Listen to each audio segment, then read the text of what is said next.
Good morning ma'am. Good morning class. आज तो बहुत जोश दिख रहा है भाई। Yes ma'am. अच्छी बात है। चलो वैसे भी बायो पढ़ने के लिए तो बायो हमारी मजेदार होती है, तो ऐसे जोश के साथ पढ़ते रहा करो। Yes ma'am. ठीक है, तो हम ज़्यादा आगे बात ना करते हुए अपनी पढ़ाई की बात करते हैं, क्योंकि अभी हमें अपना सिलेबस देखना है थोड़ा सा। तो हमने कल मोनिरा जगत पढ़ा था और उसकी कैरेक्टरिस्टिक्स पढ़े थे, उसके एग्जाम्पल्स देखे थे, तो वो हमारा लगभग कंप्लीट हो गया था। आज हम हमारा दूसरा जगत प्रोटिस्टा पढ़ेंगे और जानेंगे कि कैसे मोनिरा जगत में तो हमारे पास कुछ क्लैरिटी थी कि हाँ इधर हम बैक्टीरिया ही रखेंगे या इस प्रकार के ही जीव रखेंगे। प्रोटिस्टा में क्या होता है, इसकी सीमाएं निर्धारित नहीं है। प्रोटिस्टा जगत में कोई भी आ सकता है, जो जिसके लक्षण प्लांट से मिलते हैं वो भी आ सकता है, जिसके लक्षण एनिमल से मिलते हैं वो भी आ जाता है, अगर किसी जीव के लक्षण कवक से मिलते हैं वो भी आ जाता है। तो ऐसे प्रोटिस्टा जगत ना कूड़ादान होता है, मैंने बताया था, वर्गीकरण का कूड़ादान कहा जाता है, उसमें सारे प्रकार के जीव होते हैं। ठीक है, तो हम स्टार्ट करते हैं। सभी लोग हेडिंग डालो प्रोटिस्टा जगत।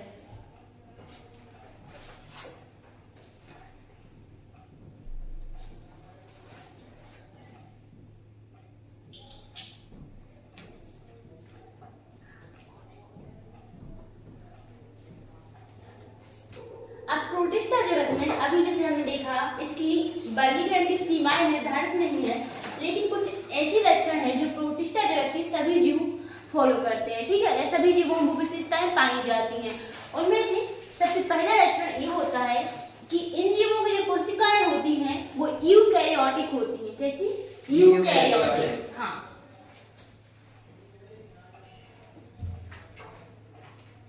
तो लिख लेंगे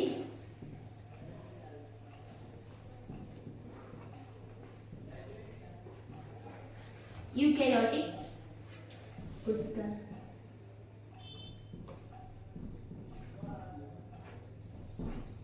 एक और चीज हमने ये देखी कि प्रोटिस्टा जगत किसने दिया था, प्रोटिस्टा नाम किसने दिया था।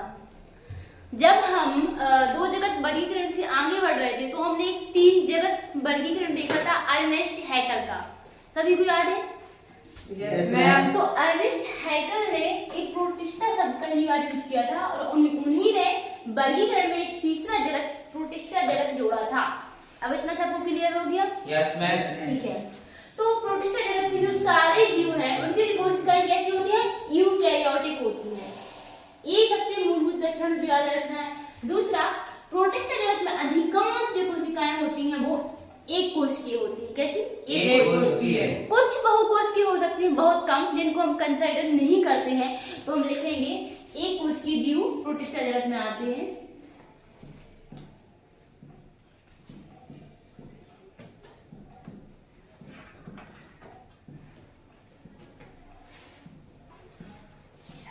यह दो लक्षण ऐसे लक्षण हैं जो प्रोटिस्टा जगत के सभी जीव फॉलो करते हैं। ठीक है, अभी हम इसके एग्जांपल देखेंगे प्रोटिस्टा जगत में, तो हमें पता चलेगा कितनी यहाँ पे कितनी वैरायटी पाई जाती हैं।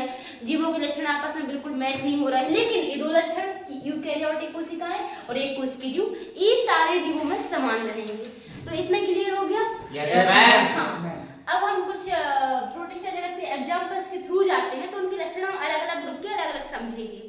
ठीक है, यहाँ पर इतना इनफ है। जैसे अब इसमें क्या होता है, स्वपोषी भी होते हैं, परपोषी भी होते हैं, कुछ में सेल वॉल होती है, कुछ में सेल वॉल नहीं होती है। एक लक्षण ये लिख सकते हैं, लक्षण तो नहीं है, कि एक जंतु जगत, पादप जगत और जो फंजाई होता है हमारे कवक, उस जगत, तीनों के बीच की कड़ी का काम करते हैं। यानी कि इसके जो जंतु होते हैं, इसके जो जीव होते हैं, उनके लक्षण तीनों जगत के जीवों से कुछ ना कुछ मिलते हैं। ठीक है, तो हम एक ये भी लिख सकते हैं कि कवक,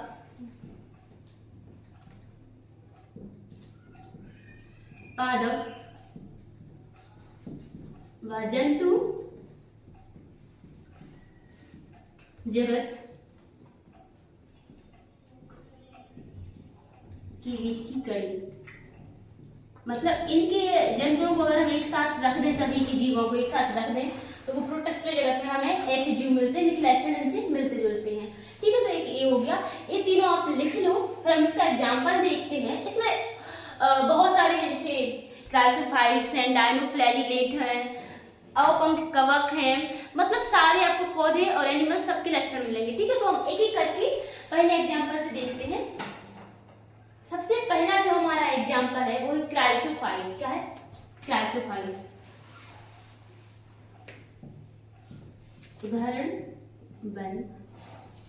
क्योंकि प्रोटिस्टा जगत में अभी बताया, इसमें हाँ एक चीज आप लिख सकते हो कि इसकी जो सीमाएं हैं वो निर्धारित नहीं है। ठीक है, तो ये आप ऐड कर लीजिएगा, इसकी जो वर्गीकरण की सीमाएं हैं वो निर्धारित नहीं है। एक लाइन में आप लिख लीजिएगा। हम एग्जाम्पल देखते हैं। पहला क्राइसोफाइट।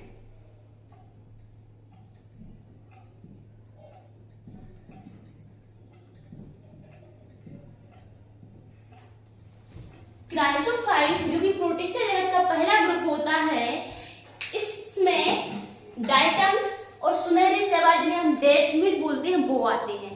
डायटम्स, कभी तुम लोग डायटम्स का कहीं भी नाम सुना है? नहीं सुना। डायटम्स बहुत छोटे होते हैं, बहुत सूक्ष्म जीव, एक कोश की है समझ लो तुम, हम इन्हें नॉर्मल आंखों से नहीं देख सकते, लेकिन इनको अंतरिक्ष से भी देखा जा सकता है। अब आप बोलोगे मैम कैसे देख सकते हैं?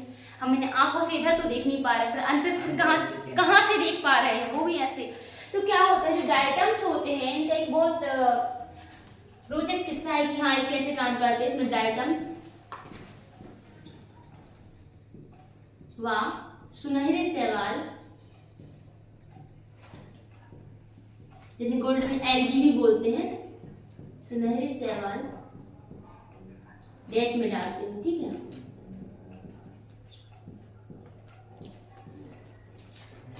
जो डायटम्स होते हैं बहुत छोटे होते हैं, एक कोश की जीव टाइप बहुत छोटे होते हैं, लेकिन डायटम्स की जो कोशिका भित्ति होती है वो सिलिका की बनी होती है। किसकी?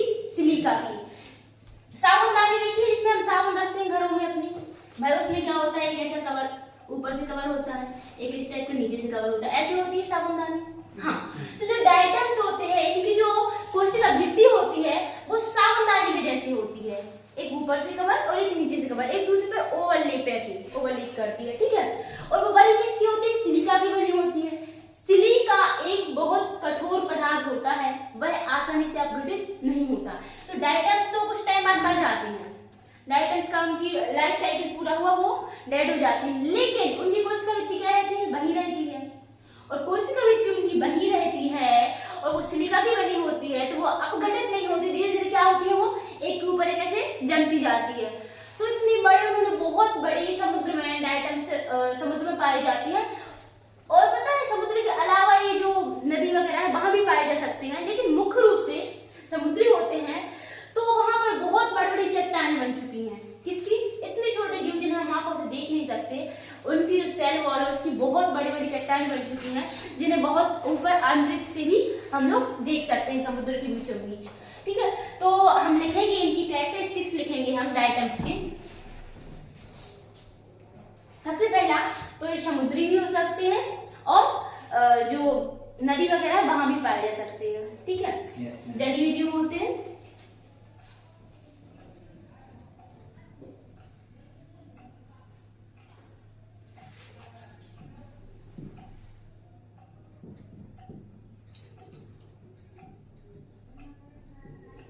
जलीय जीव होते हैं।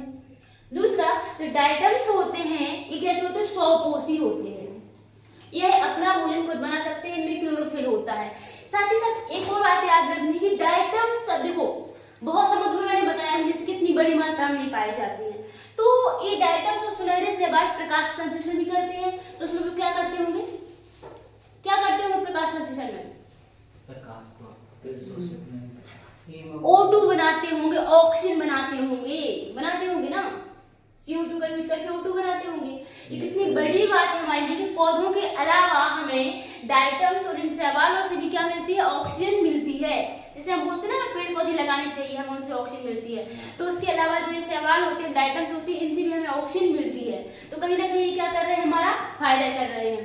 ठीक है, तो जलीय जीव होते हैं। दूसरा, स्वपोषी होते हैं।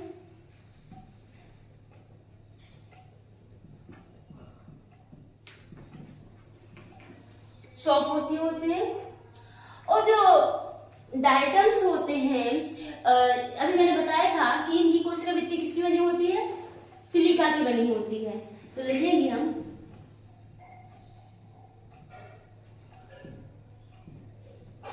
सिलिका की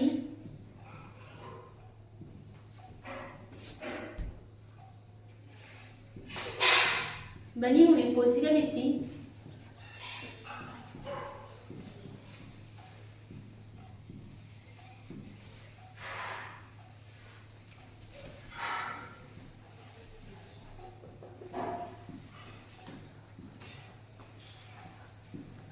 जिसका आकार इधर दिखाई दे रहा है। Yes, ma'am. साबुनदानी जैसा होता है।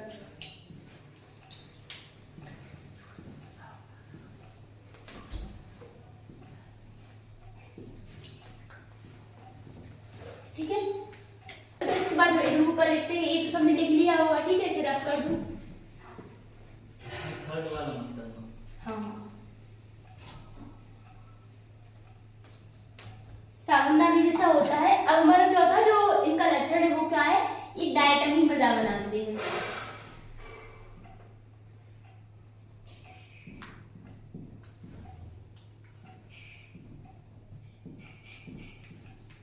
डायटमी मृदा बनाते हैं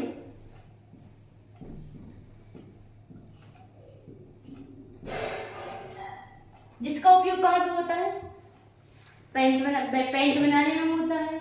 ठीक है, जो तेल वगैरह होते हैं, ऑयल वगैरह होता है, उनके संश्लेषण में होता है। ठीक है, कौन सा ऑयल?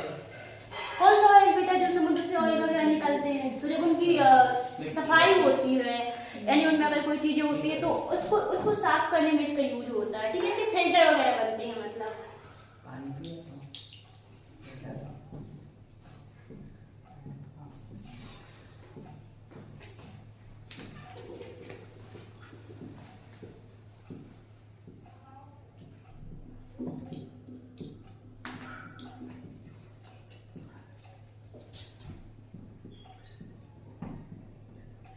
में इसका प्रयोग होता है। ठीक है,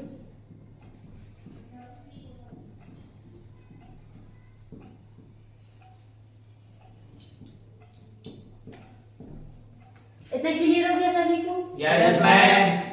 अब हम आगे बढ़ सकते हैं। Yes ma'am. हाँ, आप डायग्राम से एग्जांपल लिख सकते हो। आपकी बुक में नहीं दिया है, लेकिन आप चाहो तो लिख सकते हो। ठीक है, उदाहरण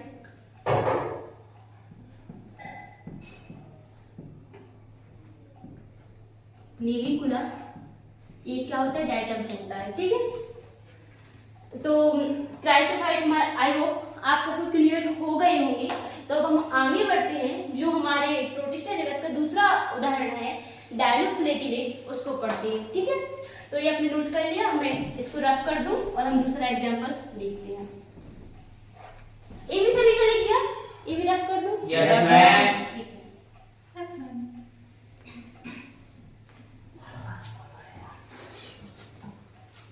बेटा इधर देखो, आप पीछे मत देखा करो क्लास में। ठीक है, चलो दूसरा एग्जांपल हमारा है डायनोफ्लैजिलेट।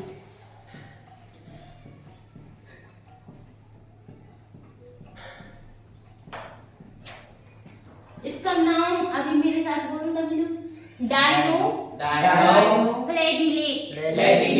इससे क्या समझ आ रहा है? डायनो मतलब डायनासोर नहीं बेटा, नहीं डायनो का मतलब दो। क्या? दो। ठीक है, और फ्लैजिलेट मतलब फ्लैजिला, जिसे कसाब बोलते हैं। वो ऐसे स्ट्रक्चर होते हैं जिनके कारण ये गति कर पाते हैं, कोई भी जीव, छोटे छोटे, है ना? हाँ, तो वही इसका मतलब क्या है? जो डायनोफ्लैजिलेट होंगे, इसमें क्या होंगे? दो कसाब या दो फ्लैजिला होंगे। डायनो से डायनासोर याद नहीं आना चाहिए, क्या याद आना चाहिए? दो। ठीक है, दो फ्लैजिला होंगे इसमें। तो डायनोफ्लैजिलेट क्या होते हैं? एक ही बस समुद्र में पाए जाते हैं। सबसे पहली इनकी खासियत है, एक ही बस समुद्र में पाए जाते हैं। और ये सारे जो आप पढ़ रहे हो अभी, इनमें एक और चीज क्या है? कोशिका भित्ति है सब में, याद रखना। अभी हमने डायटम्स पढ़ा था, डेस्मिड देखा था, मतलब क्राइसोफाइट में दोनों देखे थे हमने, डायटम्स और डेस्मिड। उनमें क्या थी? कोशिका भित्ति थी, और वो सिलिका की बनी हुई थी। तो इनमें सब में याद रखना है कि अभी कोशिका भित्ति पाई जा रही है। हम इसी प्रोटिस्टा जगत में आगे जाएंगे तो पता चलेगा यहाँ पे कोशिका भित्ति है ही नहीं। ठीक है, तो कंफ्यूज नहीं होना, इसलिए अच्छे से याद रखना। इनकी जो अभी कोशिका भित्ति पाई जा रही है, लक्षण किससे मिल रहा है? पौधों से। किससे? पेड़ पौधों से। इनमें फोटोसिंथेसिस भी हो रहा है, हरित भी पाया जा रहा है। तो ये किससे मिल रहा है ये सारे लक्षण? पेड़ पौधों से। तो हम देखेंगे इसमें पेड़ पौधों से मिलते जुलते लक्षण भी मिल रहे हैं हमें। क्राइसोफाइट है, डायनोफ्लैजिलेट है, ठीक है। तो इसका आप पहला लक्षण लिखेंगे कि क्या होते हैं? समुद्री जीव होते हैं। 2.1 आप लिखेंगे सबसे पहले समुद्री होते हैं।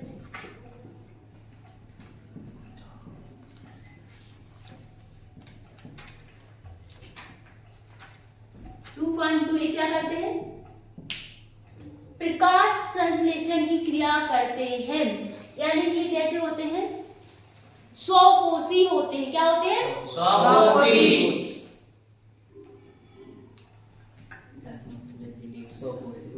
स्वपोषी होते हैं।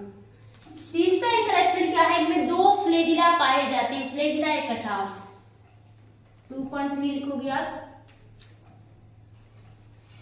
ऐसे लिख लो कि एक फ्लैजिला, क्योंकि इनकी संरचना कुछ इस टाइप होती है, इधर समझना। इनमें से बीच में खांच जैसा स्ट्रक्चर पाया जाता है। तो इनमें एक फ्लैजिला इधर होता है, देखो एक फ्लैजिला कहाँ होता है? इधर होता है, लंबवत होता है। और दूसरा कहाँ होता है? अनुप्रस्थ होता है। इनकी भी जो खांच होती है यहाँ से ऐसा निकला होता है। इस टाइप के 2 फ्लैजिला होते हैं, ठीक है। तो 2 फ्लैजिला होते हैं। कंफ्यूज मत होना, अगर एनसीईआरटी में कसाव शब्द दिया हुआ है तो वो क्या? फ्लैजिला ही है।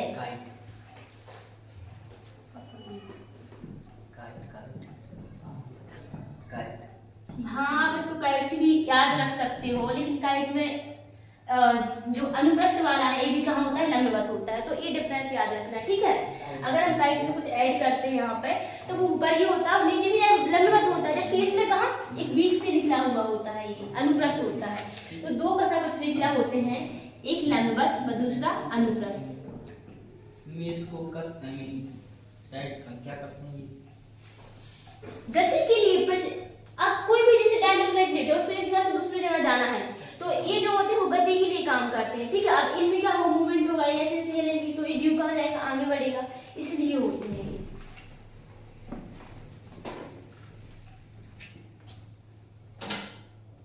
एक लंबवत व दूसरा अनुप्रस्थ। इसलिए कुछ देखो, कुछ जो प्रोटिस्टा होते हैं वो बिल्कुल गति नहीं करते हैं, लेकिन कुछ प्रोटिस्टा में क्या होता है? एक कसाव होता है, या स्यूडोपोडिया होते हैं, या एक सीलिया पढ़ेंगे हम आगे, जिन्हें पक्षमाप भी बोलते हैं, वो होते तो उनसे वो गति कर सकते हैं, ठीक है।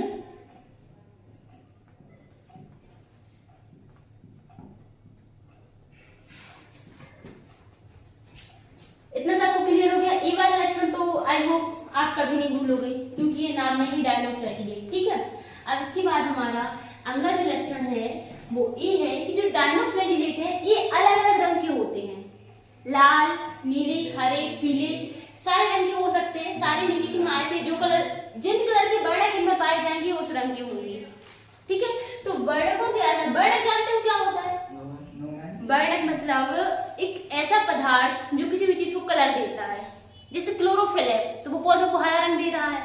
ऐसे बहुत सारे जैंथोफिल, बहुत सारे वर्णक होते हैं जो कि और अलग कलर देते हैं, जैसे जैंथोफिल है वो पीला कलर देता है, ठीक है। तो ऐसे बहुत सारे वर्णक होते हैं अलग अलग कलर के। अब जो डायनोफ्लैजिलेट है इनमें जिस रंग का वर्णक होगा डायनोफ्लैजिलेट वही रंग शो करेगा।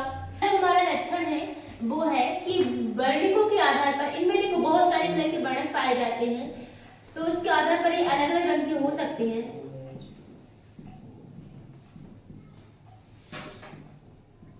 वर्णकों के आधार पर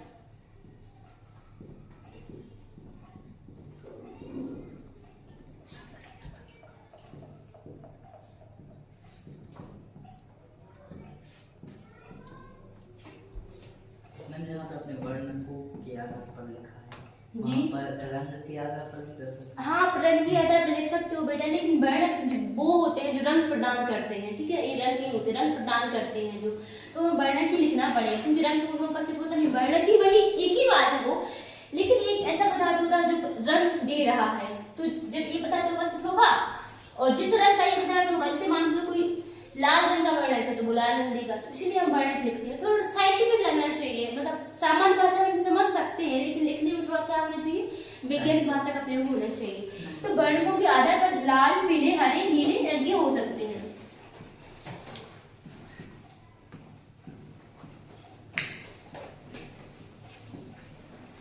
अब क्या होता है, कभी कभी समुद्र में जब डायनोफ्लैजिलेट होते हैं समुद्र में, तो इनकी संख्या अचानक से बहुत बढ़ जाती है। जैसे लाल वाले जो डायनोफ्लैजिलेट है, इनकी संख्या बहुत बढ़ जाती है अचानक से, और जब इनकी संख्या इतनी समुद्र में बढ़ती है तो क्या होता है, एक तरीके से यही सारे में फैल जाती है, जो विस्फोट सा हो जाता है इनकी संख्या का। ठीक है, तो देखने में तो बहुत सुंदर लगता है, जिसको हम बोलते हैं रेड टाइड बोलते हैं, जो घटना होती है।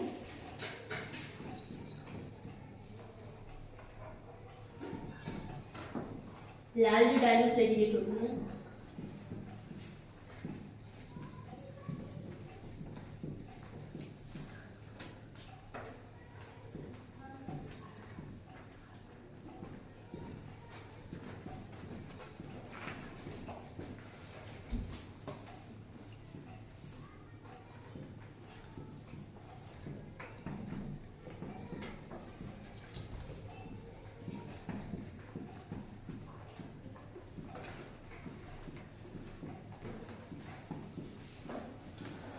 क्या होता है, समुद्र जो होता है वो पूरा कैसा, मतलब जहां पर ये विस्फोट होगा वहां पर लाल रंग की तरंगें दिखने लगती हैं। ऊपर से अगर हम देखेंगे तो हमें पानी पूरा लाल रंग का दिखने लगेगा। देखने में तो ये हो सकता है सुंदर लगे किसी को, हाँ बाप कितनी अच्छी रेड तरंगें दिख रही, लाल पानी है, लेकिन इतनी बड़ी मात्रा में डायनोफ्लैजिलेट वहां पर विस्फोट करते हैं तो टॉक्सिन्स निकलते हैं बहुत सारे, और इनसे जो समुद्र के अन्य जीव होते हैं वो क्या हो जाते हैं, मर जाते हैं। हाँ, आप जाओगे बेटा, आपको कुछ नहीं होगा इन टॉक्सिन्स का, ठीक है, क्योंकि आप में से भी कहीं ज्यादा जहर भरा हुआ है। हो सकता है डायनोफ्लैजिलेट आपकी वजह से ना मर जाए, इसलिए कृपया करके ना जाना, ठीक है। इसका एक एग्जांपल लिख लो।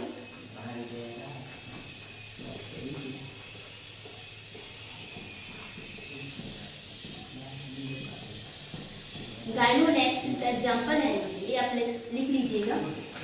अब इतने क्लियर हो गया, हम आगे बढ़े। Yes ma'am. ठीक है, अभी हमारे 3 एग्जांपल और रह गए हैं, तो ये मैं रख कर देती हूँ।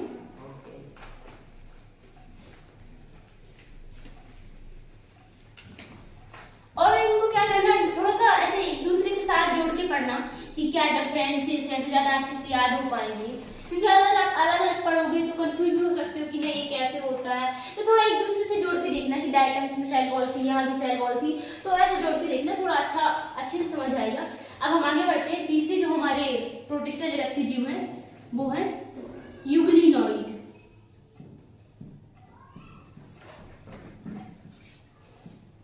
अभी तक जो लक्षण थे वो किसी पादपों से मिल रहे थे, अब इधर हम देखेंगे जो यूग्लिनॉइड होते हैं इनके लक्षण पादपों से भी मिलते हैं और जंतुओं से भी मिलते हैं। तो सबसे पहले जो यूग्लिनॉइड होते हैं इनमें एक विशेषता पाई जाती है, इनमें सेल वॉल नहीं होती है, लेकिन सेल वॉल की जगह पर प्रोटीन की एक लेयर होती है जिसे हम पेलिकल कहते हैं। ठीक है, तो पहला ये लक्षण, अभी दोनों में सेल वॉल थी, इसमें सेल वॉल नहीं है। दूसरी बात, अभी जो दो जीव हमने पढ़ी, क्राइसोफाइट है या डायनोफ्लैजिलेट्स है, वो 100 कोषी थे, लेकिन यूग्लिनॉइड जो होते हैं, इसके जो जीव होते हैं वो 100 कोषी भी हो सकते हैं और परपोषी भी हो सकते हैं। इस समय के साथ साथ सब कुछ कर सकते हैं। अगर इनके पास लाइट है तो ये बोलेंगे हम तो प्रकाश संश्लेषी पौधों वाले ग्रुप से हम भोजन बनाएंगे, भाई खुद का खुद बनाएंगे। फिर कोई बोलेगा अब चलो तुम कैसे खुद का भोजन बना रहे, हम तुम्हें लाइट देंगे ही नहीं, तो बोलेंगे भाई तुम लाइट नहीं दोगे तो हम दूसरे जीवों को पकड़ पकड़ के खा लेंगे। यानी हम जंतुओं जैसा भी भोजन कर सकते हैं और पादपों जैसा भी भोजन कर सकते हैं, यानी ये मिश्रित पोषी होते हैं, इनमें दोनों टाइप का पोषण पाया जाता है। तो सबसे पहले इनका जो लक्षण लिखेंगे वो यही है, 3.1 लिखेंगे कि प्रोटीन की बनी हुई एक परत होती है जिसे पेलिकल कहते हैं। ठीक है, कोई इसके भी तैयारी उपस्थित होती है।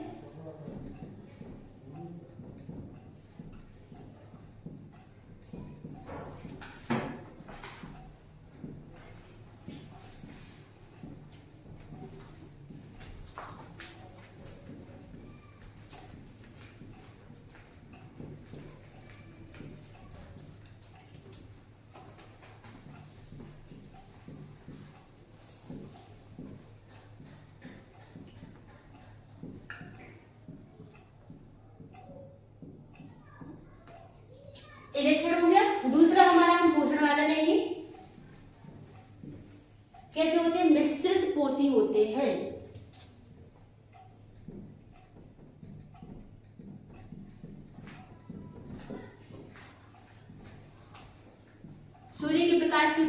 क्या करेंगे, प्रकाश संश्लेषण,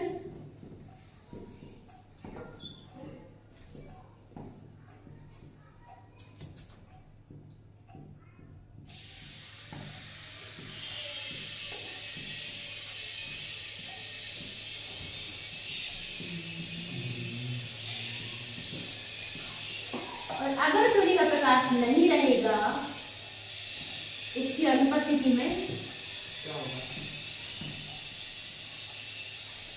परपोषण करते हैं। ठीक है,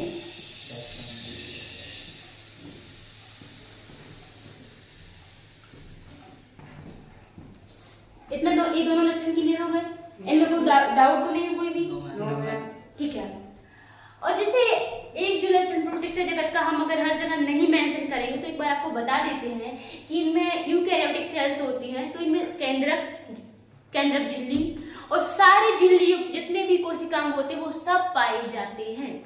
ये हम इसकी पहली वाली क्लासेस में क्लियर कर चुके हैं, लेकिन यहाँ एक बार और क्लियर कर दूं कि अगर आपको इसमें कोई डाउट ना रहे। ठीक है, ये कोशिकाएं अच्छे से वेल डेवलप्ड होती हैं, यूकैरियोटिक कोशिकाएं होती हैं। अब हम यूग्लिनॉइड जो होते हैं इनका कोई एग्जांपल देख लेते हैं। यूग्लिना है जैसे इनका एग्जांपल। ठीक है, यूग्लिना मतलब बेटा, हाँ इनमें एक और लक्षण लिख लो आप कि यूग्लिना से याद आया, यूग्लिना एक ऐसा जीव होता है, ये देखो आप इस टाइप का, इसमें क्लोरोफिल भी होता है और इसमें बाकी जो कोशिकाएं होते हैं वो सब होते हैं। जीव होता है, दिख रहा है आपको, इसका शेप दिख रहा है। तो इनमें जबकि इनमें क्या होता है, कोशिका भित्ति अनुपस्थित होती है, तो इनका जो बाहरी शेप होता है बिल्कुल क्लियर नहीं होता है कि हाँ ऐसा है तो ऐसा ही रहेगा। प्रोटीन की लेयर होती है, स्कार्ड क्या होते हैं, लचीले होते हैं, कहीं से भी मुड़ सकते हैं। तो इनका वेल डेफिनेट शेप ऐसा नहीं होता कि ऐसा ही शेप है तो ऐसा ही रहेगा, ये कहीं से भी मुड़ जाएंगे क्योंकि इनमें सेल वॉल नहीं है। इतना तो समझ में आ रहा है? ठीक है। और इनमें दो जो फ्लैजिला होते हैं, दो फ्लैजिला होते हैं, एक छोटा और एक बड़ा। ठीक है,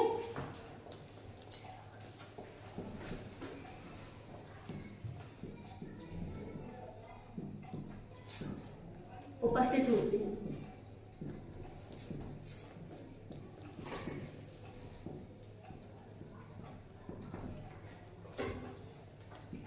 उदाहरण के लिए यूग्लिना।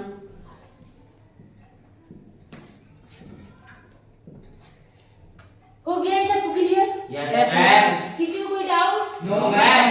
आगे बढ़े? Yes ma'am. ठीक है, चलो आगे बढ़ते हैं। लिख भी दिया सबका? Yes ma'am.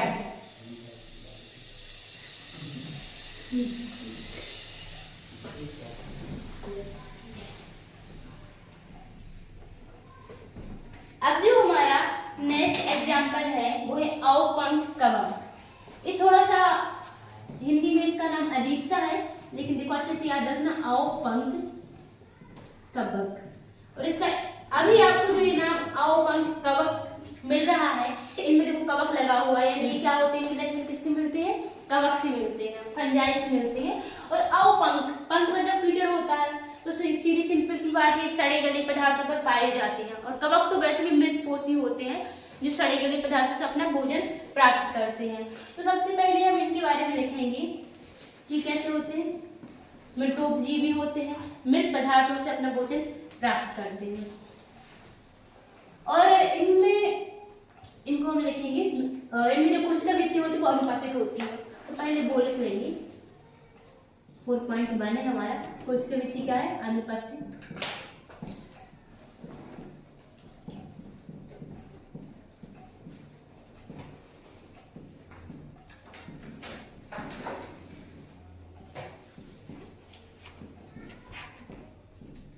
दूसरा जिनका अवपंख कवक का लक्षण है वो ये है कि यह सड़े गले पदार्थों से, डेड एंड डिकेइंग जो मैटर होता है उससे अपना भोजन प्राप्त करते हैं।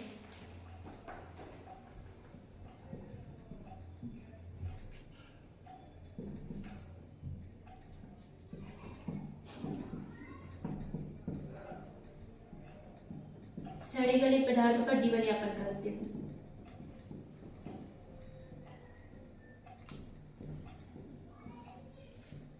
देखो जैसे पेड़ पेड़ पौधों की पत्तियां हो गई, या जंतुओं मृत जंतुओं के शरीर हो गए, तो क्या होता है जब ये जो कवक जाते हैं उन पर, तो उनके जो पदार्थ होते हैं उनको छोटे छोटे टुकड़ों में तोड़ते हैं, तो उनसे कोई भी चीज टूटती है तो क्या होती है, एनर्जी निकलती है। उस एनर्जी का ये यूज करते हैं अपने भोजन के लिए, अपने वृद्धि और विकास के लिए, ठीक है। और जो तो ये कैसे एक तरीके से वातावरण में क्या करते हैं, फायदा पहुंचाते हैं, इन्वायरमेंट को फायदा पहुंचाते हैं, सफाई करके, साफ सफाई करके, ठीक है। अपघटक होते हैं चूंकि। और कुछ इनका एक और लक्षण है अवपंख, जो कवक होते हैं ये नॉर्मली तो देखो जब सब अवस्थाएं इनके अनुकूल रहेंगी तो ये प्लाज्मोडियम बनाते हैं। प्लाज्मोडियम मतलब वो प्लाज्मोडियम नहीं, मलेरिया वाला नहीं, ये इस टाइप की संरचना बनाएंगे, ऐसे ऐसे इकट्ठे हो जाएंगे सारे के सारे, जितने भी अवपंख कवक रहेंगे वो ऐसे इकट्ठे हो जाएंगे, एक ऐसी गोल सी ये संरचना बनाएंगे जिसको हम क्या बोलते हैं, प्लाज्मोडियम बोलते हैं।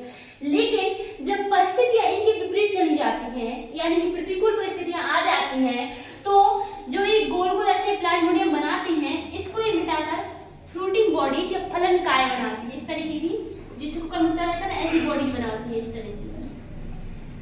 ऐसे क्यों बनाते हैं ऐसे? ये इसलिए बनाती है बेटा क्योंकि इनकी परिस्थितियां क्या हो रही, प्रतिकूल हो रही हैं। अभी जीवित ऐसे में जीवित नहीं रह पाएंगे तो ये इस तरीके की फलनकाय बॉडी बनाएंगे। फिर इन बॉडीज से क्या करते हैं, बीजाणु बनाते हैं। हमने ये बैक्टीरिया के केस में भी देखा था कि जब भी बैक्टीरिया के पास पानी भोजन की कमी हो जाती तो बीजाणु बना लेते थे। तो ऐसे ही जो ये अवपंख कवक है, इनका इंग्लिश नाम लिख लेना सिराइन मोल्ड, ये बहुत इंपॉर्टेंट है, आगे आप किसी नाम से इन्हें जानोगे, सिराइन मोल्ड। तो ये क्या करते हैं, बीजाणु बनाते हैं, इस तरीके का बीजाणु, जिसकी भित्ति क्या होती है, बहुत ज्यादा मजबूत होती है। अब बीजाणु बोल रहा, जैसे एक एग्जांपल देखो, पुरानी फिल्मों में जब हीरो का बड़ा अच्छा कारोबार चलता था, वो अच्छा फैला रहता था हर जगह, फिर उस पर विलेन जो अटैक कर देते थे या उसके बुरे दिन आ जाते थे, वो क्या करता है, भेष बदल के भाग जाता था। तो ऐसे इसका अच्छा कारोबार चल रहा था, लेकिन उसके राज्य में कोई विपत्ति आ गई तो भेष बदल के क्या हुआ, भाग गया।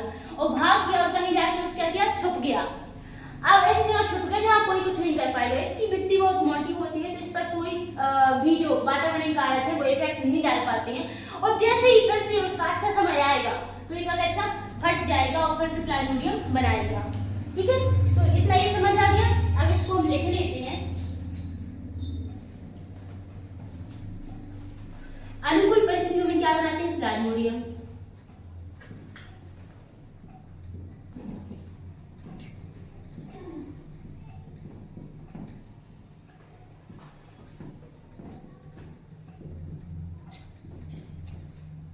प्लाज्मोडियम, एक प्लाज्मोडियम डिफरेंट है, ठीक है, इस टाइप का स्ट्रक्चर होता है इसका, ये याद रखना है। प्रतिकूल परिस्थितियों में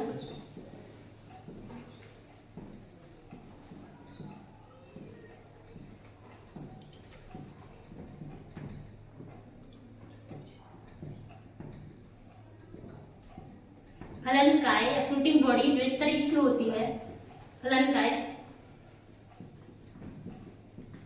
बनाते हैं जिससे बीजाणु बनते हैं।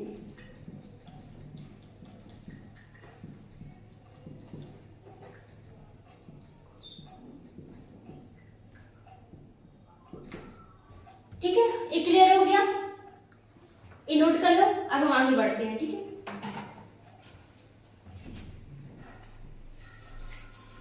लिखिए सभी कहीं। Yes ma'am. अब हमारा लास्ट एग्जाम्पल बचा है प्रोटोजोआन, जिन्होंने हमें सबसे ज्यादा परेशान करके रखा है। तो हम लिखेंगे 5वां एग्जाम्पल क्या है, प्रोटोजोआ।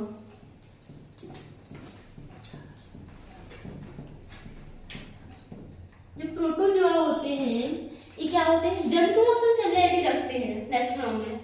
एनिमल जगत से ज्यादा इनके लक्षण क्या होते हैं, मैच होते हैं। पहला इनमें क्या होता है, कोशिकावृत्ति अनुपस्थित होती है। तो पहला लक्षण इनका क्या है, कोशिकावृत्ति अनुपस्थित होती है।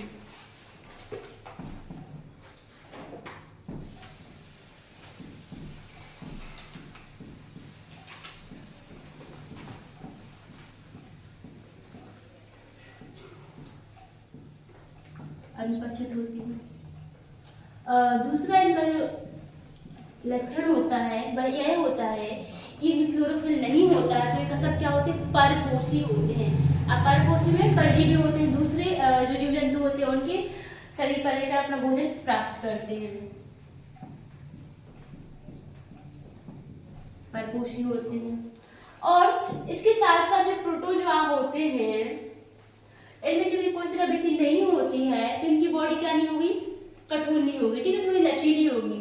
और इनमें चलने के लिए यानी प्रजनन के लिए, प्रजनन नहीं प्रचलन, चलन के लिए इनमें बहुत सारे विशिष्ट अंग होते हैं, जैसे स्यूडोपोडिया हो गया, सीलिया हो गया, कसाव हो गया, ये सब तो हम ये भी लिख लेंगे। इनका मतलब इनमें स्पेशल रूप से ये पाए जाते हैं, इनके अभी हम ग्रुप देखेंगे तो उनमें मिलेंगे, ठीक है। तो चलन अंग जैसे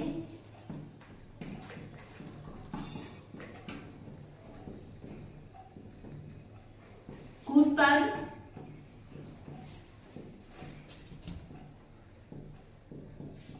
कसाव, पक्षमार्ग भी हो सकते हैं। हो सकते हैं मतलब सभी में नहीं होते हैं, कुछ में हो सकते हैं, ठीक है। अब हम इनको इन्हीं की बेसिस पे क्लासिफाई करेंगे। तो इनको मुख्य रूप से 4 टाइप में बांटा गया है, तो वो हम लिख लेते हैं इनके प्रकार, जो कि बहुत इंपॉर्टेंट है।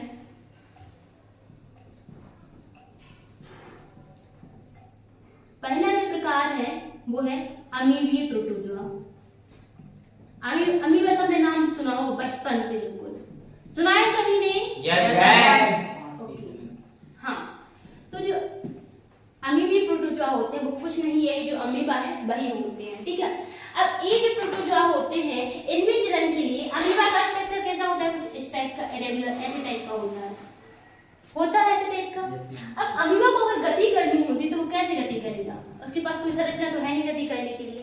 तो जो उसकी कोशिका झिल्ली जो होती है, इसी को ऐसे फोल्ड करके ऐसे कूटपाद, ये देखो स्यूडोपोडिया, यानी कि आभासी पैर, असली पैर नहीं, जैसे आभासी पैर है, तो ये इन्हीं को ऐसे मोड़ के पैरों जैसा बनाता है और आगे को गति करता रहता है, ऐसे करके ये गति करता रहता है, ठीक है। तो इसीलिए जो कूटपाद होते हैं वो इसमें अमीबा में पाई जाती है स्पेशली। तो हम लिखेंगे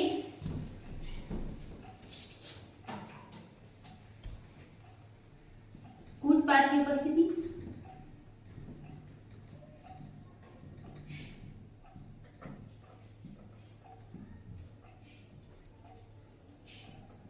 ये कैसे होते हैं, परजीवी होते हैं, और कुछ कैसे होते हैं, रोग कारक भी होते हैं जो रोग उत्पन्न करते हैं। उदाहरण के लिए हमारी बॉडी में पाया जाने वाला एक अमीबा होता है जिसको हम बोलते हैं एंटमीबा हिस्टोलिटिका, ठीक है, जो हमारी बॉडी में होता है और हमें एक रोग अमीबिएसिस करता है। तो ये लिख लो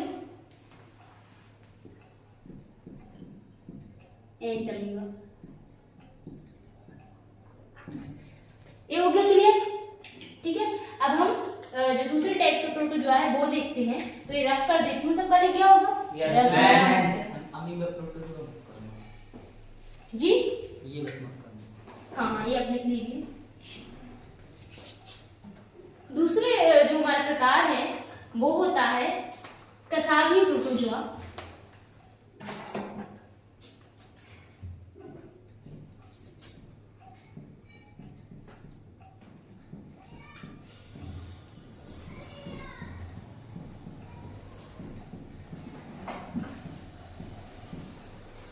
जो कसावी प्रोटोजोआ है इनमें क्या होता है, कसाव पाए जाते हैं, जो हम पहले बता चुके हैं। कसाव लाइक जैसे कोई प्रोटोजोआ है तो उसमें ऐसे कसाव, ये वाली जो संरचनाएं होती है ये गति करने के लिए ये होते हैं कसाव, ठीक है। तो इस टाइप के ये होते हैं, ये कोई जीव हो गया और उसमें एक कसाव हो गए। तो इनमें क्या होती है, कसाव की उपस्थिति होती है।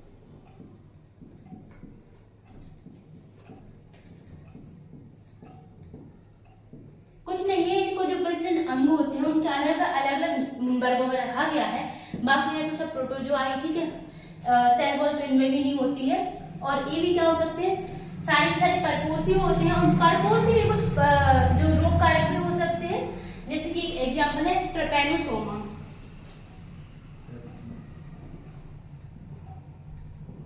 परजीवी और रोग कारक, रोग उत्पन्न करने वाले।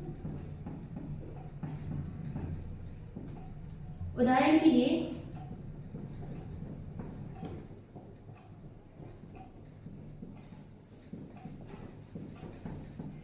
ट्रिपैनोसोमा है जो कि क्या करता है, स्लीपिंग सिकनेस कॉज करता है। स्लीपिंग सिकनेस एक बीमारी होती है जिसे हिंदी में आई थिंक निद्रालु रोग व्याधि ऐसा कुछ बोलते हैं। आलसी। हाँ, तो आप इसको लिख लो स्लीपिंग सिकनेस। आलस से बोलते नहीं तो हम आलस नहीं बोलते, निद्रालु ऐसे बीमार व्याधि, निद्रालु व्याधि, निद्रालु लोग ऐसे बोलते हैं। आप तो उसको स्लीपिंग सिकनेस से भी याद रख सकते हो, जो कि एक मक्खी फैलाती है और होती किससे? ट्रैपेनोसोमा से होती है। एक क्लियर हो गया? Yes ma'am. हाँ, अब हमारा जो नेक्स्ट ग्रुप है प्रोटोजोआ का, वो है पश्चिमावी प्रोटोजोआ। कौन सा है? पश्चिमावी प्रोटोजोआ।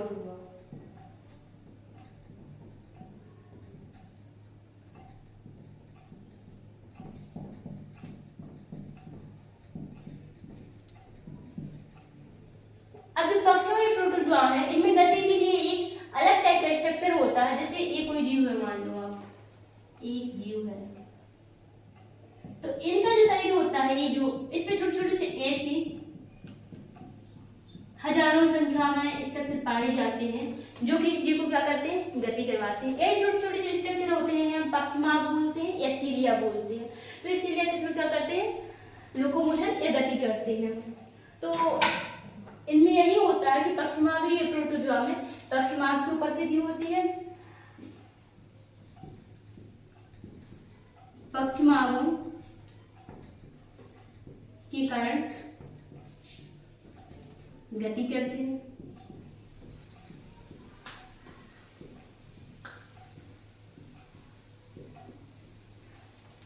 एक क्लियर हो गया सभी को? Yes ma'am. अब हमारी लास्ट जो बचा हुआ है प्रोटोजोआ में, वो है स्पोरोजोआ। स्पोरोजोआ, स्पोर मतलब क्या होता है? बीजाणु होते हैं। तो जो स्पोरोजोआ होते हैं वो क्या होते हैं? वो जीवन की किसी न किसी अवस्था में एक ऐसा बीजाणु बनाते हैं जो दूसरे जीव जंतुओं में रोग उत्पन्न करता है। जैसे मलेरिया का सबसे अच्छा एग्जाम्पल है प्लाज्मोडियम। मलेरिया जो उत्पन्न करता है वो प्लाज्मोडियम होता है ना। एक वो वाला प्लाज्मोडियम नहीं है जो आपने आओपंख कवक में पढ़ा था, ये दूसरे टाइप का प्लाज्मोडियम होता है। एक जीव होता है छोटा सा, प्रोटोजोआ होता है, जो कि मलेरिया कॉज करता है। तो ये लास्ट वाला भी आप लिख लीजिएगा, स्पोरोजोआ।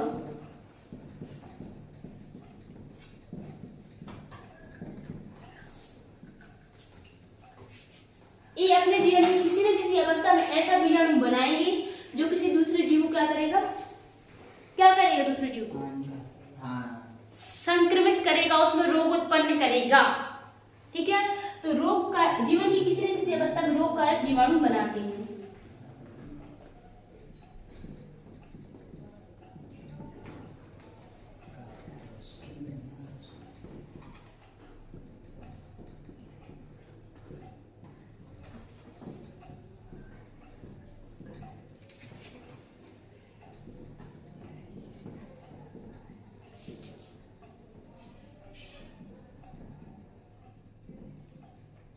कैसे होते होंगे? सारे के सारे क्या होते होंगे? परजीवी होते होंगे। उदाहरण के लिए प्लाज्मोडियम वायरस,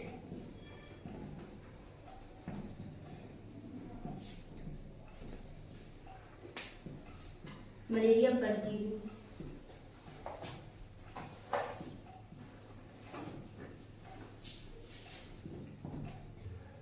सारे के सारे जो वैज्ञानिक नाम होते हैं इनको अंडरलाइन कर लिया करो, अगर मैं नहीं भी करती हूँ तो। ठीक है, तो आज की क्लास हमारी यहीं समाप्त होती है। आई होप सभी को समझ आया होगा। अब इसके बाद सभी क्लास है। ठीक है, तो आज यहीं तक रखते हैं, कल हम इसके आगे पढ़ेंगे। सभी को धन्यवाद। जय हिंद, जय भारत।